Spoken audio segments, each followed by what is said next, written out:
ठीक है। डाटा है क्या, पहले तो हमने समझना होता है कि डाटा है क्या। Data is information. सिंपल सी डेफिनेशन डाटा के लिए, इंफॉर्मेशन। और हमारे केस में हमारा डाटा क्या होगा? Numerical, quantitative information.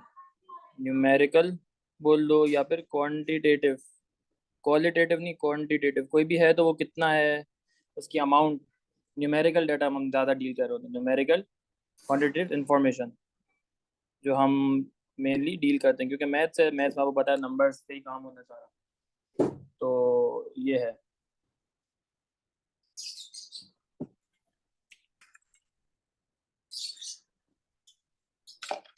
ठीक है, तो फिर आगे बढ़ते हैं। अब हमारे पास डाटा कितने किस्म का होता है? वैसे आप लोगों को मैंने समझा दिया था। डाटा है हमारे पास, अ, अगर कैटेगराइज करें तो हमारे पास दो किस्म के डाटा होते हैं। एक होता है डिस्क्रीट डाटा, और एक होता है हमारे पास डिस्क्रीट के अलावा दूसरा होता है कंटिन्यूअस डाटा। इसमें फ़र्क भी मैंने समझाया था। डिस्क्रीट डाटा का मतलब क्या होता है कि ऐसा डाटा जिसकी वैल्यू जो है वो इंटीजर वैल्यूज हो सकती हैं। फॉर एग्जांपल, आपके पास जो है नंबर ऑफ लीव्स है दूसरे चैप्टर। नंबर ऑफ लीव्स अगर किसी उसके ऊपर काउंट करोगे आप, दरख्त के ऊपर या प्लांट के ऊपर, तो वो क्या होगा? नंबर ऑफ लीव्स आपके पास होल नंबर में होगा, या 100 लीव्स होंगे, या 50 होंगे, या 10 होंगे। आधे लीव तो कभी उगते नहीं है ना। तो कोई नया भी लीव होता है, छोटा हो या बड़ा हो, हम उसको लीव काउंट करते हैं, लीव। ठीक है, तो वो पॉइंट्स में वैल्यू जिसकी नहीं होती, ऐसे डेटा को हम डिस्क्रीट कहते हैं। कंटिन्यूस डाटा होता है, जैसे एज हो गया। एज में क्या, आपके हर सेकंड में आपका जो है एज बढ़ रही है। अभी इस केस में अभी मेरी एज जो है ना 22 पॉइंट कुछ होगा। सही है। आपकी जो है जोरान की कुछ और होगी।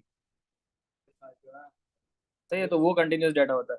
फिर इसके अलावा और हम इसको कैटेगराइज करें तो हमारे पास दो किस्म के और डाटा होते हैं। एक होता है ग्रुप डाटा और अनग्रुप डाटा।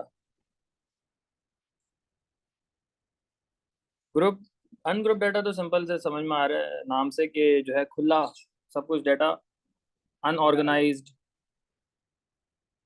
अनऑर्गेनाइज बोल लो या रॉ डाटा बोल लो। रॉ मतलब होता है ऐसे ही आपने कोई चीज़ उठा ली है।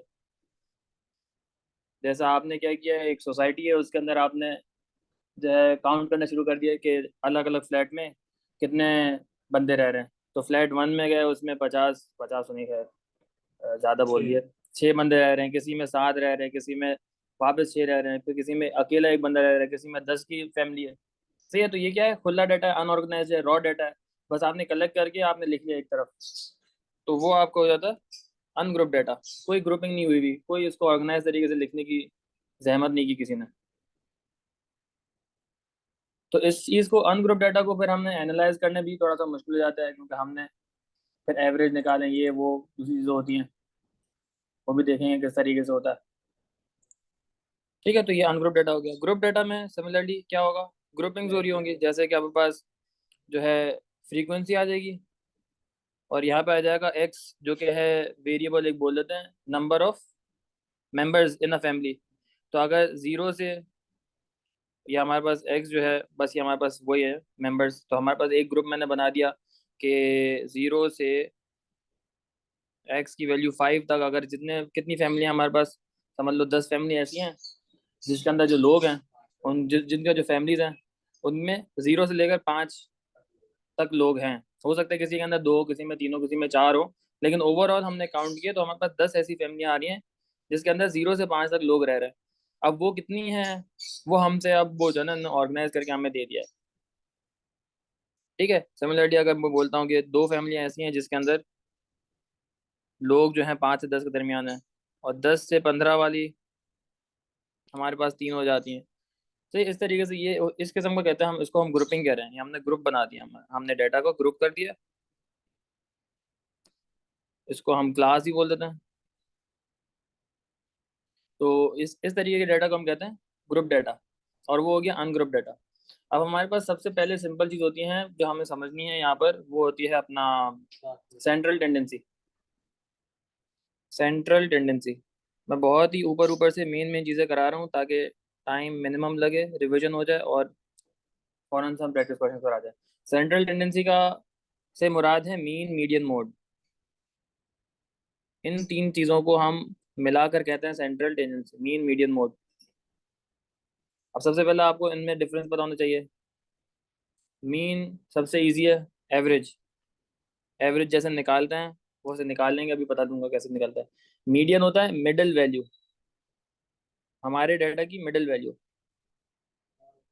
मोड होता है मोस्ट रिपीटिंग वैल्यू का। मोस्ट रिपीटिंग वैल्यू तो ये आपको दिख कर ही दिख जाएगी कि डाटा में जिसकी सबसे ज्यादा फ्रीक्वेंसी है, मोस्ट रिपीटिंग वैल्यू, वो हमारी वो हमारा मोड हो जाएगा। फ्रीक्वेंसी क्या चीज़ है? Frequency is the number of, या रेपिटेशन, अगर कोई चीज़ है कह सकते हो रेपिटेशन, या कोई भी चीज़ हो रही है वो कितनी दफ़ा हो रही है। सही है, रेपिटेशन बोल दो। रेपिटेशन की स्पेलिंग क्या होती है? RAP, पता नहीं क्या होती है, समझ में आ रही है? रेपिटेशन होता है ना, रेपिटेशन, पता नहीं ऐसा ही कुछ होता है, PE होता है, PI होता है, याद नहीं आ रहा। तो फ्रीक्वेंसी उसको कहते हैं रेपिटेशन, या कोई भी चीज़ है तो वो कितनी दफ़ा हो रही है, काउंट काउंट कर लो, काउंट कह दो किसी चीज़ के काउंट। जैसे हमने काउंट किया था ना कि 0 से 5 लोग वाली फैमिलियाँ कितनी है, 10 फैमिलियाँ ऐसी थी। ठीक है, तो ये काउंट करा था। तो सेंट्रल टेंडेंसी हमारे पास आ गई। अब हमारे पास सेंट्रल टेंडेंसी निकालना इन टर्म्स ऑफ ग्रुप और अनग्रुप अलग अलग तरीका है। सबसे पहले हम रॉ डेटा, जो अनग्रुप डेटा है, उसको हम सीखते हैं।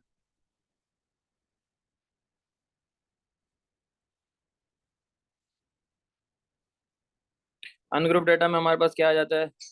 सबसे सिंपल, 4, 5, 7, 8, 9, ये सिंपल सा मैंने डाटा ले लिया। समझ लो ये उम्रें हैं बच्चों की। ठीक है, अब इस अनग्रुप डेटा का सबसे पहले हम मीन निकालते हैं। फाइंड सेंट्रल टेंडेंसी बोल रहा है, फाइंड द मीन।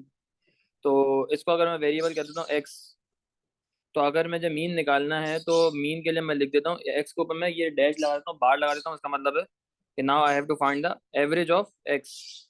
बार अगर ऊपर लगा दिए तो उसका मतलब है कि एवरेज निकालना आप। और सिंपल सा तरीका यहाँ पर क्या होता है कि सबको ऐड कर दो, 4 + 5 + 7 + 8 + 9 डिवाइड बाय, कितने नंबर आपके पास वो है? आपके पास 5 है, डिवाइड बाय 5। तो जो भी आंसर है इसका, क्या आंसर आता है बता दो।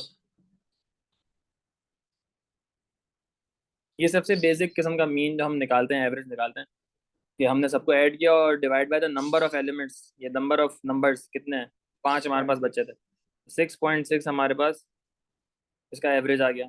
तो अब अगर अगर मैं इसका एक फॉर्मूला बनाना, ड्राइव करना या लिखना सिखा दूं, तो आपने एक फॉर्मूला क्या बन जाएगा कि एक्स बार जो कि एवरेज है is equal to sigma x over n. Sigma का मतलब होता है you are summing the values, sigma का मतलब सम। तो आपने क्या किया, सारे वैल्यूज को सम किया और divide by n, n is the number of values. N क्या आपके पास? नंबर ऑफ वैल्यूज, 5 थी आपके पास। तो अगर खुला डाटा होगा इस तरीके से, अनग्रुप डाटा है, तो सिंपल इस तरीके से आपने ये फॉर्मूला लगाना है, आपको काम, आपका काम हो जाएगा मीन का। ठीक है, दूसरा हमारे पास क्या है? मीन तो निकाल लिया, क्या होता है इसके बाद? मीडियन। मीडियन क्या है? सबसे पहले तो पता होना चाहिए मिडिल वैल्यू, मिडिल वैल्यू बोल दो या मिडिल पोजीशन कह दो, पर हमारे पास जो वैल्यू आ रही है मिडिल पोजीशन पर। अब ये निकालने के लिए सिंपल सा, पहले सबसे पहले तो आपको वो पोजीशन निकालनी होती है कि कौन सी पोजीशन पर हमारे पास मिडिल वैल्यू है। तो सबसे पहले इसको आपने क्या करना पड़ता है, आपने अपने डाटा को, अगर अरेंज नहीं हुआ हुआ इन असेंडिंग और डिसेंडिंग ऑर्डर, तो आपने अरेंज करना है। First of all arrange your data. अगर ज़्यादातर अरेंज्ड डाटा ही मिलता है हमें, तो फिर काम आसान हो जाता है। लेकिन कभी कभार मेरे ख्याल से मुश्किल से कभी सवाल आता है कि जिसमें आपको खुद अरेंज करना हो। तो पहले अरेंज किया in ascending order, descending order. फिर उसके बाद मीडियन का पोजीशन निकालने के लिए आपके पास फॉर्मूला है मिड पोजीशन, वो एक ही है, n+1/2। इसको मैं ब्लैक से लिखता हूँ, मिड पोजीशन n+1/2। इससे मुझे पोजीशन पता चल जाती है कि मेरी कौन सी वैल्यू, मैं काउंटिंग स्टार्ट करता हूँ और उस पोजीशन पर जो है ना मेरा मीडियन रहेगा। अब हमारे पास अगर even even number of data हो या ऑड हो, दोनों में हम यही फॉर्मूला लगाएंगे, लेकिन थोड़ा सा आंसर निकालते हुए एक डिफरेंस आ जाएगा। For our case right now हमारे पास वैल्यूज है 4, 5, 7, 8 और 9। तो हमारे पास अभी है ऑड नंबर ऑफ डाटा, 5 है ना, 5 है। तो मिड क्या हो जाएगा, मिडिल पोजीशन हमारे पास हो जाएगी n+1/2। तो 5 + 1/2, 6 आ गया, 6/2 थर्ड। तो मैं लेफ्ट साइड से या राइट साइड से काउंट करना शुरू कर दूं, जो मेरी थर्ड पोजीशन होगी वो मेरा मीडियन हो जाएगा। तो फर्स्ट, सेकंड और ये third. So this is my median. तो 7 मेरा मीडियन हो गया। होपफुली इसमें भी कोई सवाल नहीं होगा। अगर मैं इवन नंबर कर दूं, जैसा अगर मेरे पास आ जाता है डेटा 4, 4, 5, 6, 8, 10। अब यहाँ पे क्या सीन है, नंबर ऑफ डाटा हमारे पास कितना हो गया, एन हमारे पास होगा 6, विच इज इवन। तो अगेन मिड पोजीशन निकालने के लिए आपने तरीका तो वही लगाना है, n+1/2। तो n कितना है, 6, 6+1/2, तो आ गया 3.5। अब मसला ये 3.5 पोजीशन तो कभी होती नहीं है ना, थ्री या तो थर्ड पोजीशन होगी या फोर्थ पोजीशन होगी। तो नहीं, 5 अवॉइड नहीं करेंगे। तो 3.5 वैल्यू निकालने के लिए हम क्या करते हैं, हम इस अगर पॉइंट्स में आ रही है पोजीशन, तो हम इसका लेते हैं, इसको तोड़ देता हूं, हम थर्ड वैल्यू और फोर्थ वैल्यू का एवरेज ले लूंगा, तो वो मेरा मीडियन हो जाएगा।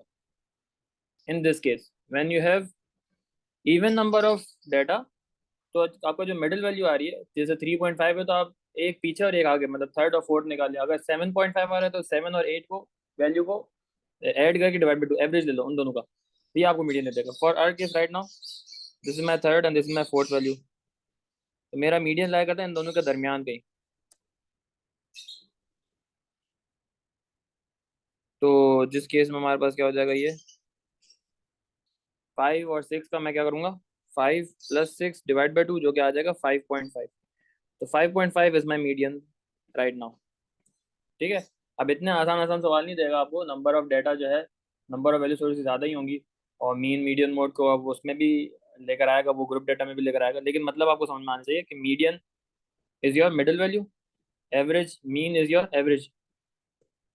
मोड, मोड क्या है हमारे पास, मोस्ट रिपीटिंग वैल्यू या value with the greatest frequency. Frequency मैंने बताया था, क्या मतलब होता है फ्रीक्वेंसी का, कि कोई भी चीज़ कितनी दफ़ा रिपीट हो रही है, कितनी दफ़ा काउंट में आ रहा है, ग्रेटेस्ट फ्रीक्वेंसी। तो हमारे पास जो ऊपर वाली एग्जांपल थी, ये वाली 4, 5, 7, 8, 9, इसमें तो कोई हमारे पास मोड नहीं है, क्योंकि हर वैल्यू एक एक दफ़ा ही आ रही है। ठीक है। So there is no value that is being repeated more than the other value. तो इस केस में हमारे पास नो मोड बोल देंगे भाई, तो इसके अंदर मोड नहीं है।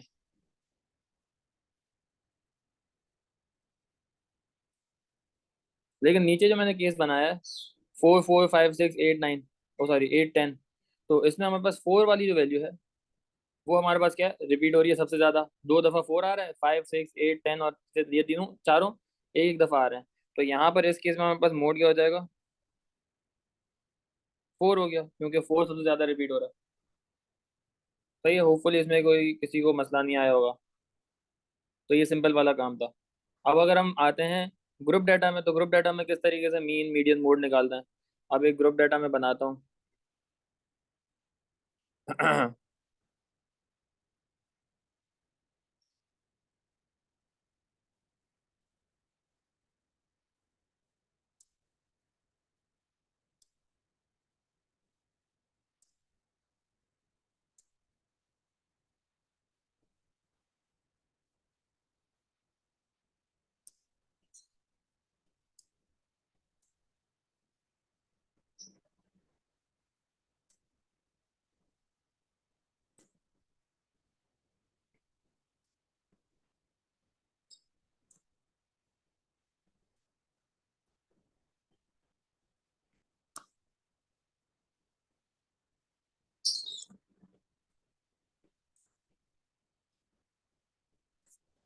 ये समझ लो एक ग्रुप डाटा है एक क्लास का, मतलब एक जो स्टूडेंट्स की क्लास है, जिसके अंदर एक मैथ्स के पेपर में वो अपेयर हो रहे हैं, टेस्ट दिया उन्होंने, और मार्क्स ऑब्टेन जो उन्होंने किए हैं, टीचर ने उसका एक टेबल बना के ग्रुप को दिखाया कि भाई हमारे पास 2 बच्चे ऐसे हैं जिनके मार्क्स जो हैं 10 और 14 के दरमियान है। अब हमें नहीं पता कि उसकी वैल्यू 10 है, 12 है, 13 है, 14 है, हमें नहीं पता। बस हमें ये पता है कि उनकी वैल्यू क्या है, उनके जो मार्क्स हैं वो 10 और 14 के दरमियान है। ऐसे 2 बच्चे हैं, 10 बच्चे ऐसे हैं जो कि 20 से 28 के दरमियान में मार्क्स आए, 11 बच्चे ऐसे हैं जिसके 28 से 36 के दरमियान मार्क्स आए।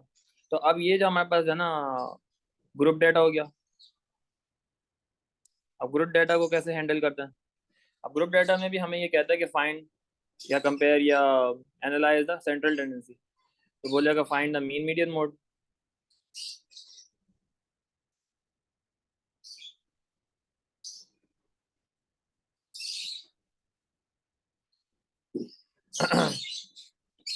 मीन मीडियन मोड मीन तो बोल देगा, लेकिन मीडियन और मोड के लिए वो बोलेगा मीडियन क्लास और मॉडल क्लास। ऐसा क्यों कहेगा वो बताता हूँ।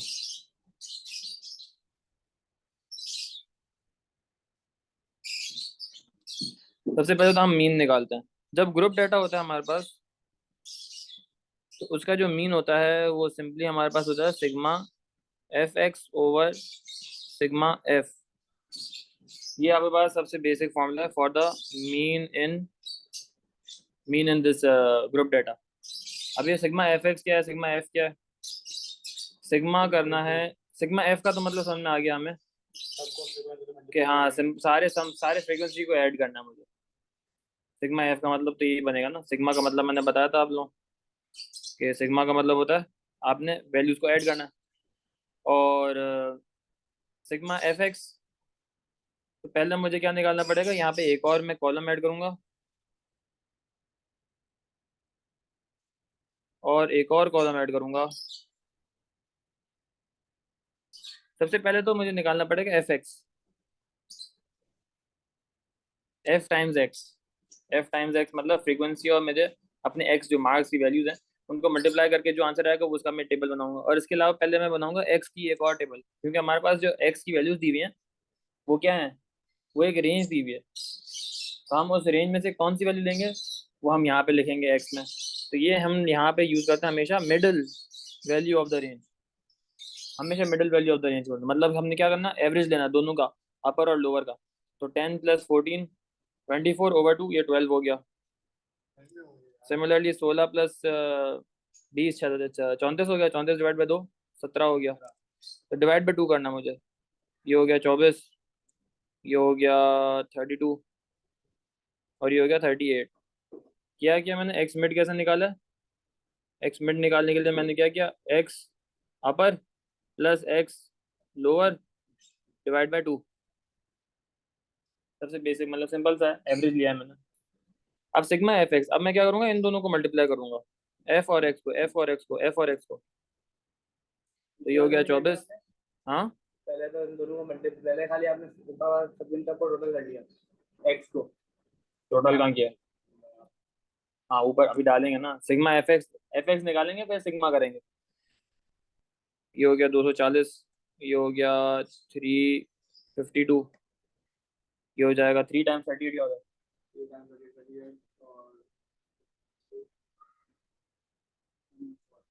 114। अब इनको सम करो। अब यहाँ पे निकालो सिग्मा एफ एक्स, मतलब ये एफ एक्स जो निकाले इनका, इन सब का सम, और सिग्मा एफ जो एफ निकाले इन सब का सम।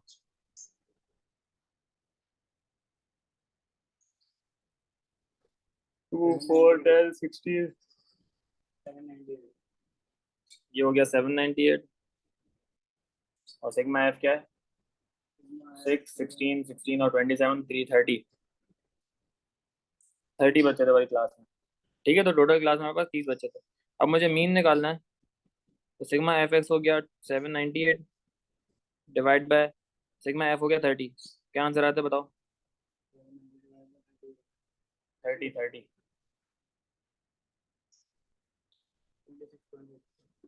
26.6। तो ये हमारे 26.6 मार्क्स जो हैं, ये एवरेज है क्लास के मार्क्स का।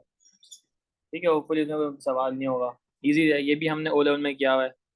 ओ लेवल में अभी तक ये सारी चीज़ें हमने देखी हुई हैं। फिर हमारे पास आता है मीडियन और मॉडल क्लास। मीडियन क्लास क्यों होती है? क्योंकि यहाँ पर हमें हर बच्चे की इंडिविजुअल वैल्यू नहीं पता ना, हमें इसकी रेंज पता है। तो हम असल में सिर्फ ये निकाल सकते हैं कि जो मीडियन हमारा लाया करता है वो किस क्लास में लाया करता है, किस रेंज में लाया करता है। बस ये हमारा काम होगा। तो यहाँ पर भी हमारे पास यही काम होगा कि मीडियन क्लास कैसे निकलेगा, n+1/2, तो 30 है, 30+1/2, 15.5 पोजिशन, 15.5 पोजिशन। अब 15.5 पोजिशन कौन सी रेंज में आ रही है ये हमने देखना है।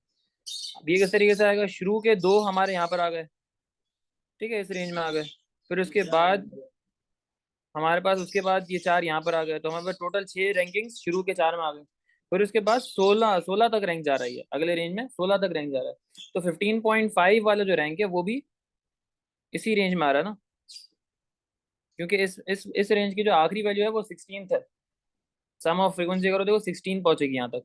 तो जो 15th वाली है वैल्यू, 15.5 वाली वैल्यू है, वो इसी रेंज में आ रही होगी। तो this is my median class, therefore मैं क्या बोलूंगा, मीडियन क्लास है मेरी 20 से लेकर 28 तक। सही है, इसमें किसी को कोई सवाल है तो पूछ लो। सही, मीडियम क्लास आप फिर से एक्सप्लेन कर सकते हैं? यहाँ पर मीडियन की एक वैल्यू नहीं निकाल सकती, क्यों? इसलिए कि मीडियन, हर वैल्यू का इंडिविजुअल मुझे वैल्यू पता ही नहीं है ना, समझ रहे हो। अगर हम्म, इंडिविजुअल वैल्यू होती तो मेरे पास एक इंडिविजुअल आंसर आता मीडियन का। तो हम मीडियन का सिर्फ क्लास निकाल सकते हैं कि वो किस रेंज में लाया कर सकता है, वैल्यू तो हम निकाल नहीं सकते। तो हमने क्या किया, मीडियन क्लास निकाला। किस तरीके से, फॉर्मूला वही यूज किया, n+1/2। तो नंबर ऑफ डाटा कितना है हमारे पास, लोग बच्चे कितने थे हमारे पास, बच्चे जो है वो कितने हैं, 30 हैं। 30+1/2 क्या, तो 15.5 आ गया। अब 15.5 वाली जो पोजीशन है वो मेरी मीडियन होती, लेकिन मेरे पास हर इंडिविजुअल वैल्यू तो है नहीं तो मैं इसको 1 2 3 4 करके काउंट करूँ। तो मैंने फ्रीक्वेंसीज को एडअप किया। फ्रीक्वेंसी को एडअप कहाँ कब तक किया, जब तक कि मुझे 15.5 वाला इंक्लूड ना हो जाए। जैसे फर्स्ट टू आ जाए, पहली रेंज में बस फर्स्ट और सेकंड आ गए। फिर उसके बाद 6, थर्ड फोर्थ फिफ्थ और सिक्स, वो अगले रेंज में आ गए। फिर सिक्स से लेकर 16th वाली जो है, 16th वाला जो वैल्यू है वो हमारी थर्ड उसमें रेंज में आ रही है, 20 से लेकर 28। तो इसी रेंज में मेरे पास 15.5 वाले आ रहे हैं ना, जो पोजीशन मेरी मीडियन की है। तो मेरा मीडियन इस रेंज में कहीं अगर लाया है। हमारी एग्जैक्ट 15.5 नहीं आ रही तो हमने क्लोजेस्ट जो उससे आ रही है वो देख लेंगे हम। हाँ, जैसे जिस रेंज में आ रही हो ना, जैसे अगर हमारे वैल्यू आती है 14th, तो 14th भी इसी रेंज में आ रही है, क्योंकि शुरू के 6 फर्स्ट और सेकंड में आ गए। फिर 6 के बाद 16 तक सेकंड व थर्ड रेंज में आ रही है ना, तो 14th वाली भी थर्ड रेंज में आ रही है। तो अगेन मीडियन क्लास वही होता। अगर हमारे पास मीडियन आ रहा होता 20, तो फिर वो फोर्थ वाले रेंज में जाता, क्योंकि शुरू के 16 आ गए तीन रेंजेस में, और उसके बाद 27 तक मेरी जो है वो फोर्थ रेंज चल रही है। तो 20th वाली जो वैल्यू है that would be in my fourth sir range, sir 28 से लेकर। फॉर एग्जांपल अगर जो पहली तीन टर्म्स वो ऐड अप होके 15 तक जाती तो वो ना होता ना उससे? नहीं, अगले वाले पे जाता आप। चलिए, ठीक है। तो ये मीडियन क्लास निकला। फिर हमारे पास आता है मॉडल क्लास। सबसे ज्यादा कौन सी क्लास रिपीट हो रही है, सबसे ज्यादा फ्रीक्वेंसी किसकी है, चौथे वाले की। तो मेरे मॉडल क्लास सबसे हाईएस्ट फ्रीक्वेंसी वाली कौन सी है, 28x36। सही है, so this was my model class, क्योंकि इसकी सबसे हाईएस्ट फ्रीक्वेंसी थी। ये सब अभी तक जो हमने जितना किया है ये ओ लेवल में आपने देखा हुआ है। शायद मीडियम क्लास मॉडल क्लास ना देखा हो सकता है, कोई कराता है कोई नहीं कराता। लेकिन अमूमन ऐसी चीजें जो ओ लेवल में की हुई हैं हमने। ठीक है, मीन मीडियन मोड ही देखा अभी तक हमने। सही है, यहाँ तक कोई सवाल हो तो पूछो।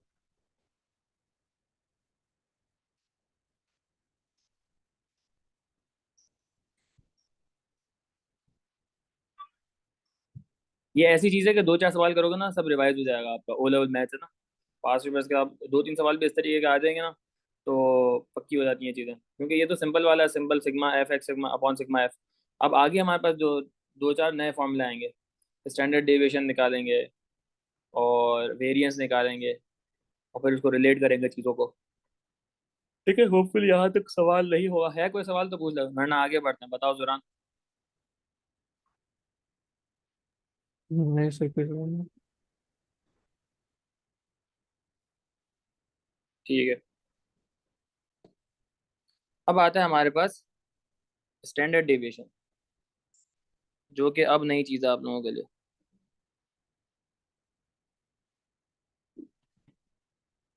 स्टैंडर्ड डेविएशन है क्या? डेविएशन का मतलब क्या होता है सुरान? क्या मतलब होता है डेविएशन?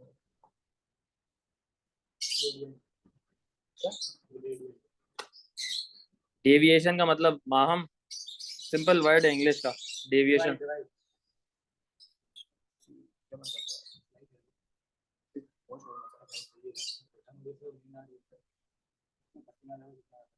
नहीं पता किसी को भी?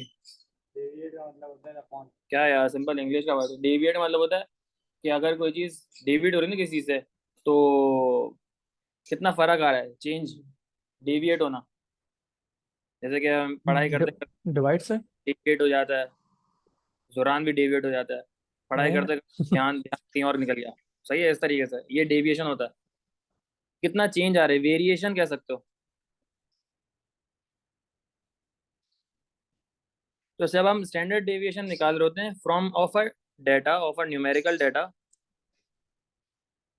तो वो असल में हमें एक अंदाजा, एक न्यूमेरिकल वैल्यू दे देता है for the deviation between the values.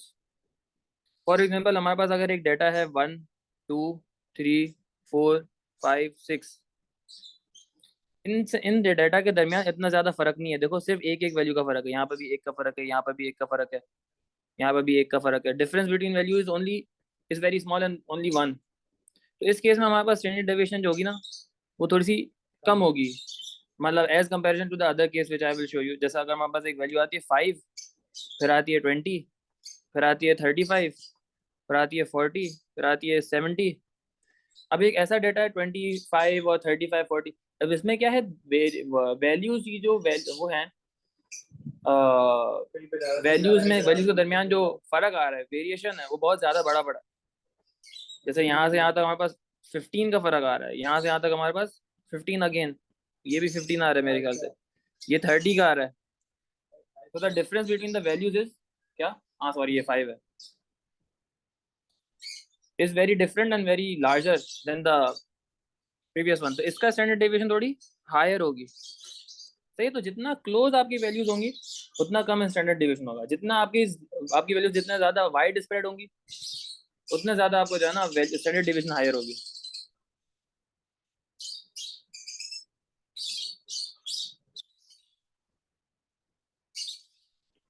अब इसको ये हमारे समझ में तो आ गया स्टैंडर्ड डेविएशन होता क्या है। अब इसकी इसकी वैल्यू कैसे निकालते हैं स्टैंडर्ड डेविएशन की? हमारे पास भी, हमारे पास यहाँ पर भी जो है ना, ग्रुप डाटा और अनग्रुप डाटा के लिए दो अलग फॉर्मूला है, और ये फॉर्मूले दिए हुए होते हैं अमूमन। अनग्रुप डाटा के लिए अलग फॉर्मूला है स्टैंडर्ड डेविएशन निकालने का, और ग्रुप डाटा का अलग फॉर्मूला है। मैं बार बार भूल जाता हूँ, उम्मीद है मुझे मैं सही लिख लूँ इस दफा। स्टैंडर्ड डेविएशन होता है under root sigma f x square over sigma f minus, अच्छा ये अनग्रुप्ड है, सॉरी, हाँ मैं फॉर्मूला भूल गया हूँ। फॉर्मूला देखना पड़ेगा, फॉर्मूला निकालो जरा, मैं बार बार भूल जाता हूँ।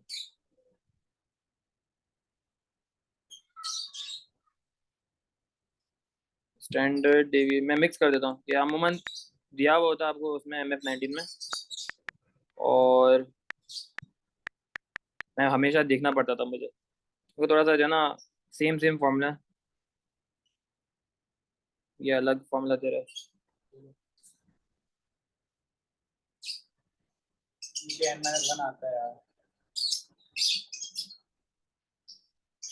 MF19 में देखना पड़ेगा यार, ये अलग अलग फॉर्मूला दे रहा है, हमारे काम का फॉर्मूला था। MF19 खोलो, देखो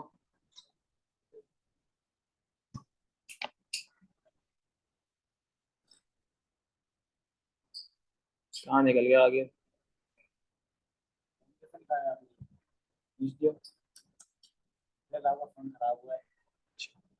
मेरा फोन थोड़ी है, मैं अपने फोन को तमीज नहीं करता।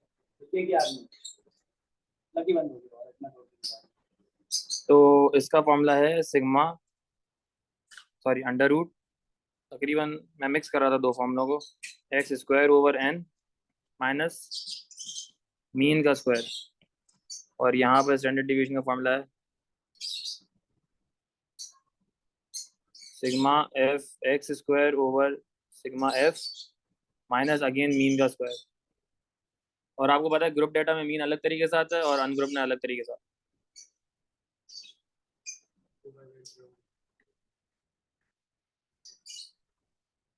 इसके अलावा दूसरे भी फॉर्मूले हैं लेकिन अमूमन इनसे सारा काम हो जाता है। दूसरा फॉर्मूला भी लिख देता हूँ।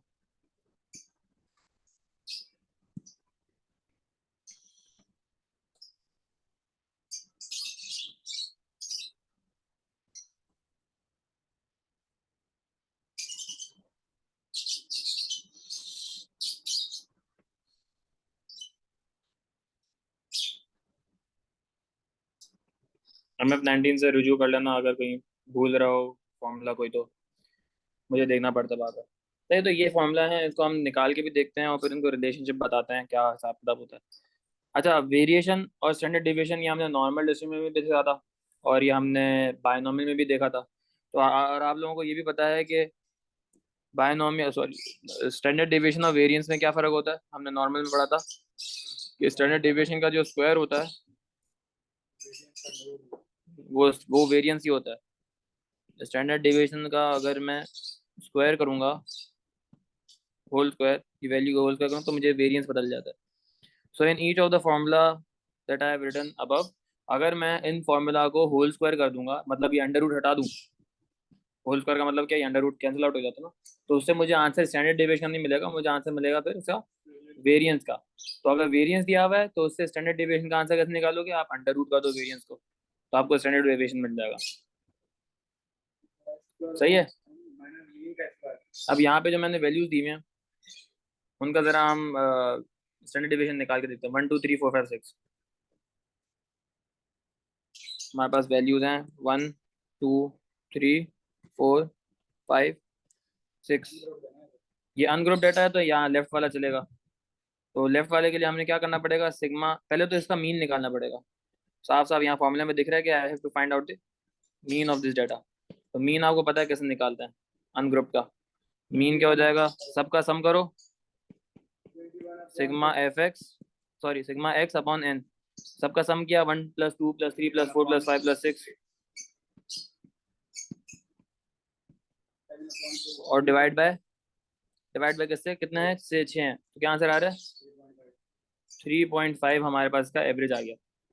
फिर इसने कहा है फॉर्मूले के अंदर आ रहा है सिग्मा एक्स स्क्वायर, तो पहले मुझे एक्स स्क्वायर निकालना पड़ेगा और फिर उसका सिग्मा करना पड़ेगा। ये जो वैल्यूज दी हुई हैं ये एक्स की वैल्यूज दी हुई हैं। तो एक्स स्क्वायर का मतलब क्या है कि हर वैल्यू को स्क्वायर कर दूं। तो 1 का स्क्वायर 1, 2 का स्क्वायर 4, फिर ये हो गया 9, 16, 25 और 36। और सिग्मा एक्स स्क्वायर करना है। अब इन सब का सम करो क्या आता है, 1 + 4 + 9 14 आएगा, फिर 16, 14 + 16 30 और 55 और 61 और 91 आएगा सिग्मा एक्स स्क्वायर। अब एन हमें पता है एन 6 है इसका, तो हर चीज़ हमने निकाल लिया। फॉर्मूला हमने अप्लाई करना है स्टैंडर्ड डिविएशन के लिए। तो सिग्मा एक्स स्क्वायर की वैल्यू 91 है, डिवाइड बाय 6 माइनस मीन का स्क्वायर, मीन हमने निकाला 3.5 और उसका स्क्वायर लगाओ कैलकुलेटर।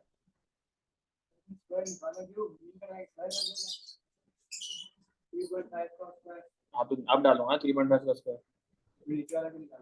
ये सिग्मा एक्स स्क्वायर चाहिए था ना, सिग्मा एक्स स्क्वायर फॉर्मूला के अंदर आ रहा है।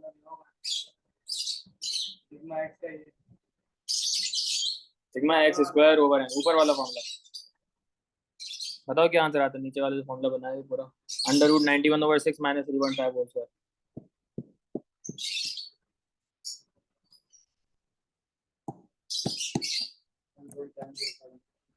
√2 आ रहा होगा,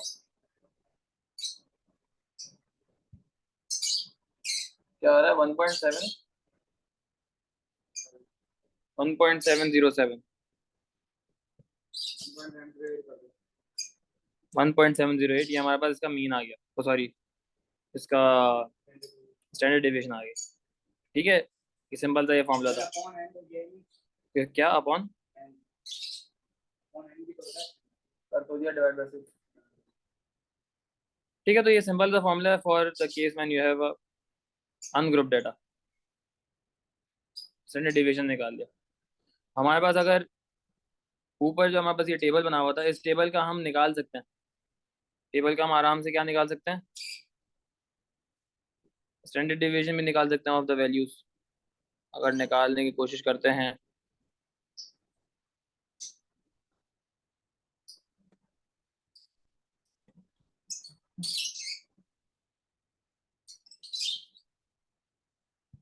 तो यही टेबल लेते हैं और हमारे पास फॉर्मूला यूज करने के लिए फॉर्मूला भी कॉपी कर लेते हैं, क्योंकि मैं फॉर्मूला बार बार भूल जाता हूँ ये वाला। इसको सामने रखेंगे और जो जो चीज़ें चाहिए उसके मुताबिक हम चीज़ें निकाल के इस फॉर्मूला में इनपुट कर देंगे। सबसे पहले तो सफाई करते हैं। तो क्या क्या चाहिए, सिग्मा एफ चाहिए। सिग्मा एफ तो हमने निकाल लिया था यहाँ पर ना, जो कि हमारे पास 30 आया था। फिर हमें चाहिए मीन। मीन भी हमने इसका पहले निकाल लिया था, इस टेबल का मीन हमने निकाल लिया था, क्या है था 26.6 आया था ना, ठीक है, वो भी हमने निकाल लिया था। और मीन का फॉर्मूला आपको पता है, यहाँ पे कौन सा लगेगा, sigma f x over sigma F. तो सिग्मा एफ एक्स भी हमने निकाला था, 798 आया था, और डिवाइड बाई 30 कर दो तो हमें मीन पता चल गया था।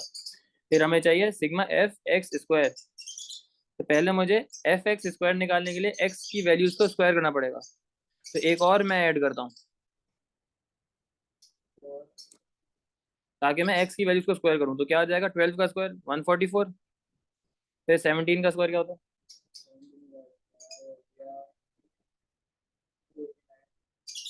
289।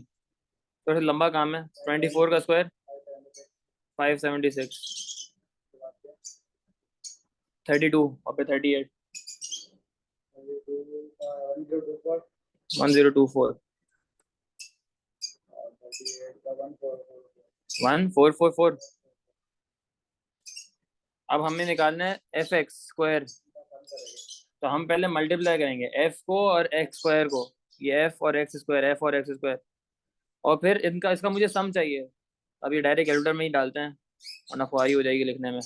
इतने ऐसे सवाल आते नहीं है, लेकिन मैं फिलहाल रिलेट कराना चाह रहा हूँ कि किस तरीके से वो चलता है, हम किस तरीके से निकाल सकते हैं अदर देन एग्जाम बेस्ड सवाल। एग्जाम में तो इस तरीके के सवाल नहीं आते, लंबा खुआरी वाला काम नहीं होता, काम आसान करके देता है। आधे टेबल वो फिल करके देगा और चीज़ें कुछ निकाल के रखेगा आपके लिए, तो फिर लॉजिकली हम आगे सॉल्व करते हैं। तो सिग्मा एफ एक्स स्क्वायर आप मल्टीप्लाई करके ऐड भी करो, तो मैं कैलकुलेटर में करता हूँ, 1 मिनट।